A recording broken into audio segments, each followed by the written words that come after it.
Assalamualaikum warahmatullahi wabarakatuh. Nama saya Rodotul Mukalalah. Di sini saya akan menjelaskan tentang Pancasila sebagai sistem filsafat. Filsafat merupakan bentuk kata Arab yaitu falsafah. Secara etimologis berasal dari bahasa Yunani atau philein yang berarti cinta dan sophia yang berarti hikmah atau kebijaksanaan. Jadi filsafat secara etimologis berarti cinta kebijaksanaan. Pancasila sebagai sistem filsafat merupakan hasil perenungan yang mendalam dari para tokoh kenegaraan Indonesia. Hasil perenungan itu semula dimaksudkan untuk merumuskan dasar negara yang akan merdeka. Sekarang kita lanjut ke sifat-sifat filsafat. 1. Bersifat koheren, yang artinya berhubungan satu sama lain secara runtut, tidak mengandung pernyataan yang saling bertentangan di dalamnya. 2. Bersifat menyeluruh, yang artinya mencangkup segala hal dan gejala yang terdapat dalam kehidupan manusia. Yang ketiga, bersifat mendasar, yang artinya suatu bentuk perenungan mendalam yang sampai ke inti mutlak permasalahan sehingga menemukan aspek yang sangat fundamental. Yang keempat, bersifat spekulatif, yang artinya buah pikir hasil perenungan sebagai peranggapan yang menjadi titik awal yang menjadi pola dasar berdasarkan penalaran logis serta pangkal tolak pemikiran tentang sesuatu. Kajian Pancasila sebagai sistem filsafat. 1. Filsafat Pancasila sebagai genetivus objektivus. 2. Filsafat Pancasila sebagai genetivus subjektivus.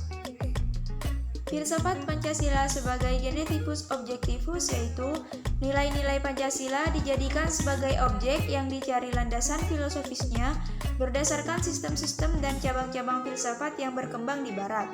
Sedangkan genetivus subjektivusnya yaitu nilai-nilai Pancasila dipergunakan untuk mengkritisi berbagai aliran filsafat yang berkembang, baik untuk menemukan hal-hal yang sesuai dengan nilai-nilai Pancasila, maupun untuk melihat nilai-nilai yang tidak sesuai dengan nilai-nilai Pancasila.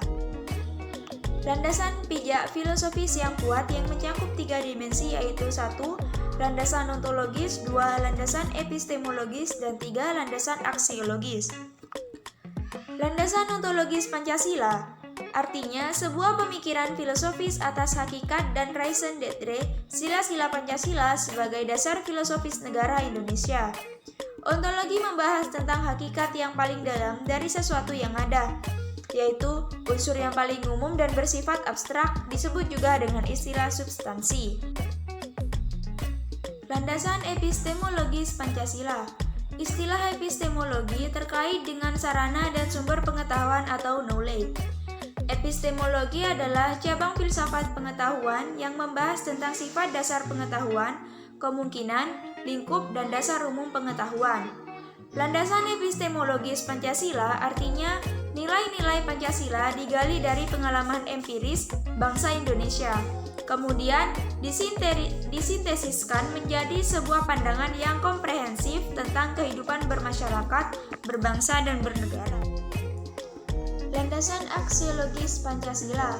Landasan aksiologis Pancasila artinya nilai atau kualitas yang terkandung dalam sila-sila Pancasila. Seperti A. Sila pertama mengandung kualitas monoteis, spiritual, kekudusan, dan sakral. B. Sila kemanusiaan mengandung nilai martabat, harga diri, kebebasan, dan tanggung jawab. C. Sila persatuan mengandung nilai solidaritas dan kesetiakawanan. D. Sila keempat mengandung nilai demokrasi, musyawarah, mufakat, dan berjiwa besar. E. Sila keadilan mengandung nilai kepedulian dan gotong royong. Esensi atau hakikat Pancasila sebagai sistem filsafat. 1. Hakikat sila ketuhanan terletak pada keyakinan bangsa Indonesia bahwa Tuhan sebagai prinsip utama dalam kehidupan semua makhluk. 2. Hakikat sila kemanusiaan adalah manusia monopluralis yang terdiri atas 3 monodualis yaitu susunan kodrat atau jiwa raga, sifat kodrat atau makhluk hidup atau makhluk individu sosial, kedudukan kodrat atau makhluk pribadi yang otonom dan makhluk Tuhan atau notonagoro.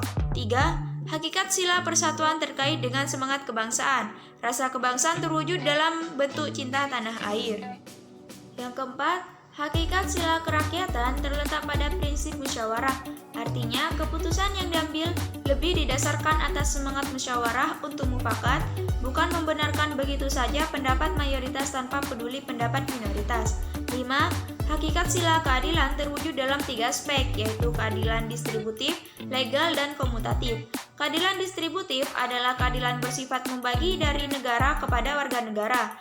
Keadilan legal adalah kewajiban warga negara terhadap negara atau dinamakan keadilan bertaat. Keadilan komutatif adalah keadilan antara sesama warga negara. Urgensi Pancasila sebagai sistem filsafat, yaitu meletakkan Pancasila sebagai sistem filsafat dapat memulihkan harga diri bangsa Indonesia sebagai bangsa yang merdeka dalam politik, yuridis, dan juga merdeka dalam mengemukakan ide-ide pemikirannya untuk kemajuan bangsa, baik secara material maupun spiritual.